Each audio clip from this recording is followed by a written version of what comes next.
कहानी की शुरुआत में यूक्रेन की पुरसकून जगह को दिखाया जाता है, जहाँ पर मैकोला नाम का एक आदमी छोटी सी झोपड़ी में अपनी बीवी के साथ रहा करता था। दोनों अपनी जिंदगी में बहुत खुश थे। मैकोला की बीवी आर्ट्स ड्राइंग किया करती थी। वो लकड़ी को तराश कर चीजें बनाया करती थी। वो लकड़ी का एंजल फरिश्ता बनाकर मैकोला की बाजू पर बांध देती है। मैकोला पास वाले स्कूल में मैथ्स पढ़ाया करता था। वो अपनी साइकिल पर बच्चों को पढ़ाने जाता था। मैकोला के घर में कोई भी इलेक्ट्रॉनिक की चीज नहीं थी। जब वो स्कूल में होता था तो ब्रेक के वक्त टीवी पर खबरें सुना करता था। ऐसे ही एक दिन वो टीवी पर खबर सुनता है कि रशिया में लोगों को मारा जा रहा है और रशिया यूक्रेन पर हमला करके उस पर कब्जा करना चाहती है। अब ये खबर सुनने के बाद मैकोला अपनी क्लास में बच्चों को पढ़ाने चला जाता है, जहाँ पर वो बड़े ही प्यार से बच्चों को पढ़ाया करता था। पर यहीं पर इस क्लास में एक बदमाश लड़का था जो मैकोला को बिल्कुल भी पसंद नहीं करता था। वो हर वक्त इन इरादों में रहता था कि कैसे मैकोला को स्कूल से बाहर निकाला जाए, पर उसने कभी भी उस लड़के की हरकतों पर गुस्सा नहीं किया था। एक दिन मैकोला जब स्कूल पढ़ाने जा रहा था, तभी रास्ते में कुछ सोल्जर्स फौजियों को देखता है, जिन पर ये ज्यादा ध्यान तो नहीं देता और स्कूल चला जाता है। पर जैसे ही ये स्कूल आता है तो देखता है सारा स्कूल खाली था। तभी ये टीवी पर खबर सुनता है कि रशियन आर्मी यूक्रेन में घुस चुकी है और यहाँ पर कब्जा करना चाहती है। अब मैकोला को समझ आती है जो इसने रास्ते में फौजी देखे थे वो रशिया के थे। पूरे मामले को देखते ही ये फौरन से अपने घर की तरफ भागता है, क्योंकि उसकी बीवी घर पर अकेली थी। मगर अब बहुत देर हो चुकी थी। जब ये घर पहुंचता है तो देखता है रशियन फौजी उसकी बीवी को मार रहे थे और जब मैकोला अपनी बीवी को बचाने की कोशिश करता है, फौजी उसे भी पकड़कर मारने लगते हैं। मैकोला उनसे कहता है, प्लीज मेरी बीवी को मत मारो, वो माँ बनने वाली है। पर वो कुछ भी नहीं सुनते और उसके घर को आग लगाकर जाने लगते हैं। अपने घर को जलता देखकर उसकी बीवी जैसे ही उठकर उन फौजियों पर पत्थर मारने लगती है तो एक रशियन फौजी उस पर गोली चला देता है, जिसकी वजह से मैकोला की बीवी मर चुकी थी। मैकोला अपनी बीवी की लाश के पास बैठकर जोर जोर से रोता है। तभी तो यूक्रेन के फौजी आते हैं। वो उसकी पहचान करने के बाद उसकी बीवी की मौत पर बहुत अफसोस कर रहे थे और उसकी बीवी के लिए कब्र खोदकर मैकोला से कहते हैं कि अपनी बीवी को यहाँ पर दफना दो।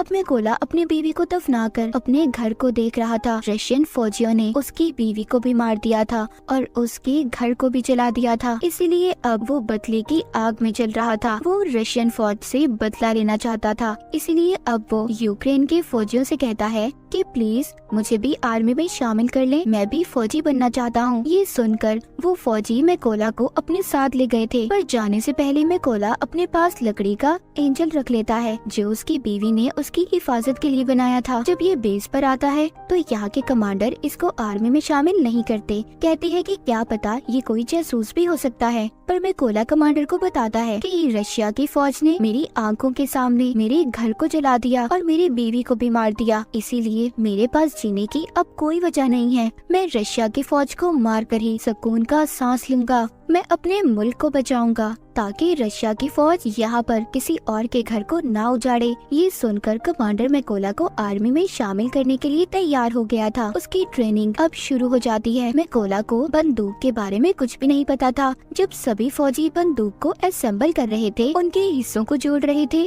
तो मैकोला उनके सामने सबसे ज्यादा देर में बंदूक को असेंबल करता है, जिससे सभी फौजियों को ये लग रहा था कि मैकोला कभी भी अच्छा फौजी नहीं बन पाएगा। मगर मैकोला अपनी सारी जान अपनी ट्रेनिंग पर लगा रहा था ताकि वो अच्छे से अच्छा फौजी बन सके। एक दिन ऐसे ही जब वो ट्रेनिंग कर रहा था तो अपने सीनियर से कहता है कि मुझे मैकोला कहकर मत बुलाएं, मुझे रेविन कहें। तभी उसके सीनियर उस पर हंसने लगते हैं, कहते हैं खुफिया नाम ऐसे ही किसी को नहीं मिल जाते, उसके लिए इंसान को मेहनत करना पड़ती है।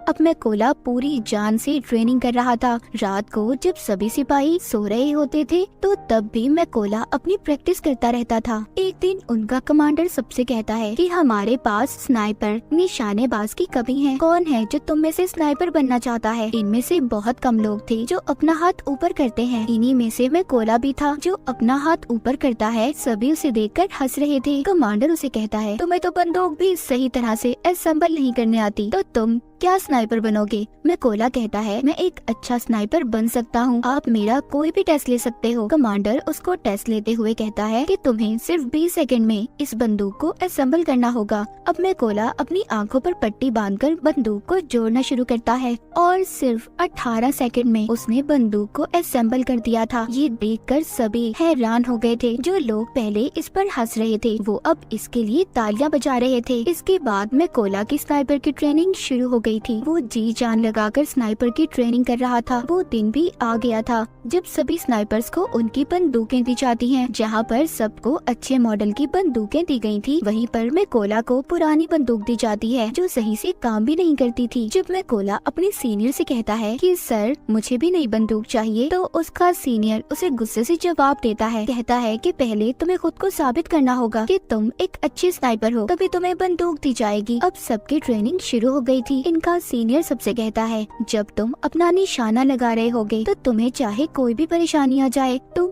अपने टारगेट से नहीं हिलोगे और अपने टारगेट पर पूरा ध्यान लगाकर निशाना लगाओगे। सीनियर सभी के पास बारी बारी जाता है और सबके पास गोलियां चलाता है। जो भी स्नाइपर जरा सा भी गोली लगने के डर से हिलता है उसको ट्रेनिंग से बाहर कर दिया गया था। जब सीनियर मैकोला के पास जाकर गोली को चलाता है तो उसे कोई भी फर्क नहीं पड़ता, वो जरा सा भी नहीं हिला था। जब वो अपने टारगेट पर निशाना लगा रहा था तभी सीनियर उसके पास आकर कहता है कि तुम अपने टारगेट को सिर्फ एक दफा ही देख सकते हो, और उसकी आंखों के आगे कुछ रख देता है। अब मैकोला जब निशाना लगाता है तो उसका निशाना चूक गया था, मगर सब जानते थे कि अगर मैकोला को नई बंदूक दी जाती और आंखों के आगे कुछ न आता तो उसका निशाना लग जाता। रात को स्नाइपर का नाइट शूट टेस्ट होता है जिसमें इन्हें रात के अंधेरे में अपने टारगेट को देखकर उस पर निशाना लगाना था। ये फ्लेयर गन को चलाकर सबको एक ही बार उनका टारगेट दिखाया जाता है। सब निशाना लगाते हैं पर मैकोला निशाना नहीं लगाता। वो अपने दिमाग में फासले को देखकर मीटर का अंदाजा लगाकर फिर निशाना लगाता है, जिससे उसका निशाना बिल्कुल ठीक लगता है, जो आज तक किसी ने नहीं किया था। वो मैकोला ने कर दिखाया था। सबका अब रिजल्ट आ चुका था। सीनियर मैकोला को सैल्यूट करता है और कहता है तुम पास हो चुके हो। जिसके बाद कर्नल मैकोला से कहते हैं अपने सभी जरूरी सामान को पैक कर लो, तुमने एक जरूरी मिशन पर जाना है। मैकोला का पहला मिशन ये था कि पास ही एक चेक पॉइंट पर रशियन आर्मी ने कब्जा किया हुआ था जिसको इन लोगों ने उनसे छुड़वाना था। मैकोला अपने साथियों के साथ उस जगह पर पहुंच जाता है। इन सबको एक एक टारगेट दिया गया था। सभी अपनी पोजीशंस ले लेते हैं जहां पर बैठकर इन्होंने निशाना लगाना था। जब ये इन पर शूट करने वाले थे तो देखते हैं एक गाड़ी चेक पॉइंट की तरफ जा रही थी। कर्नल सबको गोली चलाने से मना करते हैं। वहीं पर रशियन आर्मी गाड़ी को रोक लेती है जिसमें एक कपल कहीं पर जा रहा था। रशियन आर्मी ने उन लोगों का पासपोर्ट ले लिया था और उन्हें काफी बुरी तरह से मारने लगते हैं। ये देखकर कर्नल सभी स्नाइपर को गोलियां चलाने का कहता है और एक ही झटके में सभी स्नाइपर रशियन आर्मी को मार गिराती हैं। इनका पहला मिशन पूरा हो गया था। ये सभी खुशी खुशी अपने बेस पर वापस आ गए थे। जब मैकोला अपने बाकी साथियों को देखता है तो वहाँ पर कोई भी नहीं था। उसे पता चलता है कि वो दूसरे मिशन पर है। मैकोला को ये भी पता चल गया था कि उस मिशन में इसके बहुत से साथी भी मर गए हैं और उन सबको एक ही रशियन स्नाइपर ने मारा है जो रशियन आर्मी का सबसे बेहतरीन स्नाइपर है। कुछ दिन के बाद इनका दूसरा मिशन भी शुरू हो गया था। ये सभी उस जगह पर पहुंच जाते हैं जहां पर रशियन आर्मी कब्जा करने वाली थी। सबसे पहले मैकोला हर जगह पर अपने साथियों के साथ बॉम्ब लगा देता है और फिर घास में छुपकर रशियन आर्मी का इंतजार करने लगता है। कुछ वक्त के बाद रशियन आर्मी उधर आने लगी थी। तभी मैकोला देखता है उन रशियन फौजियों में मैकोला का एक स्टूडेंट भी था जो स्कूल में इसे परेशान किया करता था। ये वही बदमाश लड़का था और अब वो रशियन आर्मी में शामिल हो चुका था। जैसे ही कर्नल इन्हें शूट करने का कहते हैं तो मैकोला थोड़ा सा घबरा गया था क्योंकि ये अपने स्टूडेंट को मारना नहीं चाहता था, पर फिर भी ये अपने सभी जज्बात को साइड पर रखकर गोली बॉम्ब वाली जगह पर चला देता है जिससे बहुत बड़ा धमाका होता है। सभी रशियन फौजी मारे जा चुके थे। बाद में कर्नल जब मैकोला के पास आते हैं तो पूछते हैं तुम क्या सोच रहे थे? मैकोला बताता है कि उन रशियन फौजियों में मेरा एक स्टूडेंट भी था। कर्नल कहते हैं कि वो उस लड़के ने चुना है कि वो गद्दारों में शामिल हो गया, इसीलिए तुम्हें उसके लिए बुरा मानने की जरूरत नहीं है। इसके बाद ये वापस से बेस पे आ चुके चुके थे। कर्नल ज्यादातर अपना वक्त अब मैकोला के साथ ही गुजारते थे, क्योंकि अब कर्नल पूरी तरह से मैकोला पर यकीन करने लगे थे। कर्नल मैकोला को बताते हैं कि मेरी 2 बेटियां हैं और उन्हें नहीं पता कि मैं आर्मी में कर्नल की पोस्ट पर हूँ। उनको मैं ये कह कर आया हूँ कि मैं बहुत बड़ा बिजनेस करता हूँ और मेरी बीवी ने भी मेरी बेटियों को नहीं बताया। ये सुनकर मैकोला भी अपनी बीवी की कर्नल को आखिरी निशानी दिखाता हुआ काफी दुखी हो जाता है। अब इसके बाद फिर से ये अपने अगले मिशन पर निकल पड़ते हैं। ये लड़ाई काफी बड़ी थी। सभी स्नाइपर्स छुपने के लिए एक गहरी खाई खोदते हैं और उसमें अपनी पोजीशंस ले लेते हैं। ये यहाँ पर इसलिए आए थे क्योंकि इन्हें पता चल गया था कि रशिया के कुछ फौजी यहाँ पर कब्जा करना चाहते हैं। यहीं पर कर्नल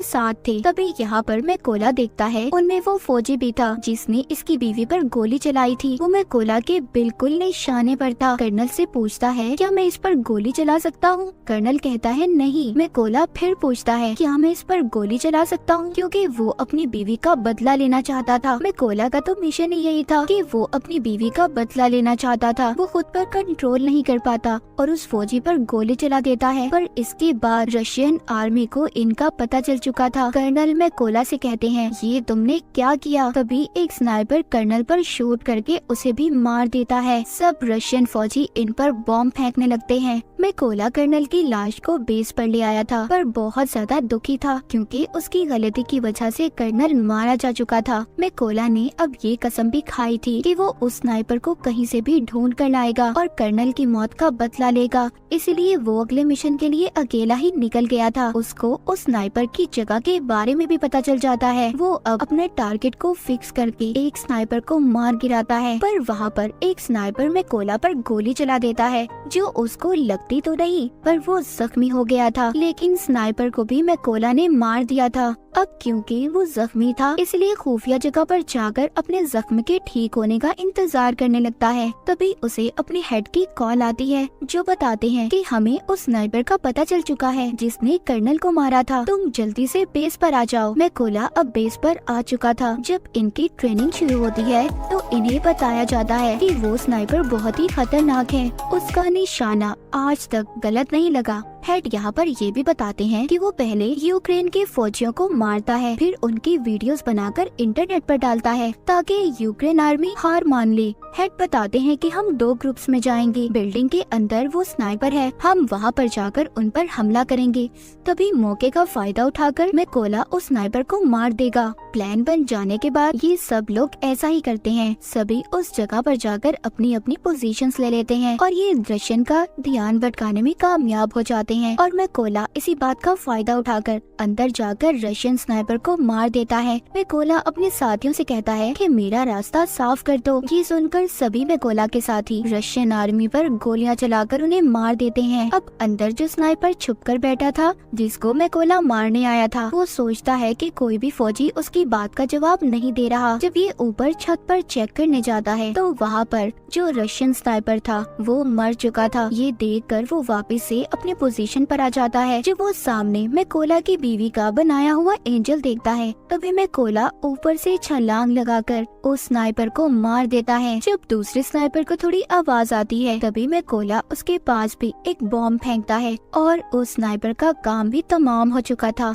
लेकिन यहाँ पर हम देखते हैं जब वो स्नाइपर छत पर चेक करने गया था तो उसने फोन करके रशियन आर्मी को बुला लिया था, इसलिए रशियन आर्मी उधर आ रही थी। किसी को भी नहीं पता था कि उनके स्नाइपर मारे जा चुके हैं। इसलिए जब वो अपने स्नाइपर को कॉल कर रहे थे तो कॉल में मैकोला उठाता है और उन्हें कहता है कि तुम्हारा वक्त अब खत्म हो चुका है। ये कहकर वो रशियन के ट्रक ड्राइवर पर गोली चला देता है जिसमें सभी रशियन फौजी बैठे थे। इसीलिए अब वो बाहर आ गए थे, लेकिन ये नहीं जानते थे कि यूक्रेन के स्नाइपर इन पर पहले ही निशाना लगाकर इंतजार कर रहे थे। तभी वो सब इन पर गोलियों की बारिश कर देते हैं। सभी को मारने के बाद मैकोला अपनी बीवी की कब्र पर जाकर उदास मन से कहता है कि मैंने तुम्हारे कातिलों और अपने दुश्मनों से बदला ले लिया है, मगर अब मुझे अपने मुल्क की हिफाजत करनी है, इसीलिए मुझे अब जाना होगा। इतना कहकर वो अपने अगले मिशन पर निकल जाता है।